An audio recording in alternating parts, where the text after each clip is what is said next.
Welcome to Luca is a Billionaire, where the only thing I invest in is your answers. You begin by opening Google Merchant Center and signing in with a verified Google account. Provide your legal business name, country, and time zone so data aligns.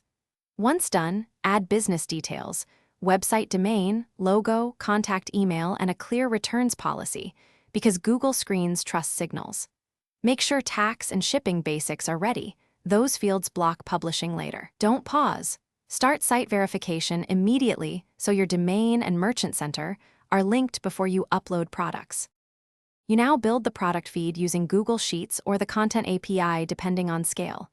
Sheets works fast for under 500 items.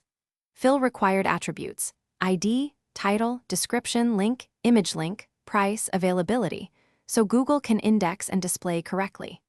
Once done, optimize titles and descriptions for clarity and keywords, add GTIN or brand information to avoid disapprovals, and upload images at recommended sizes. After uploading, schedule regular fetches so inventory and pricing stay synchronized.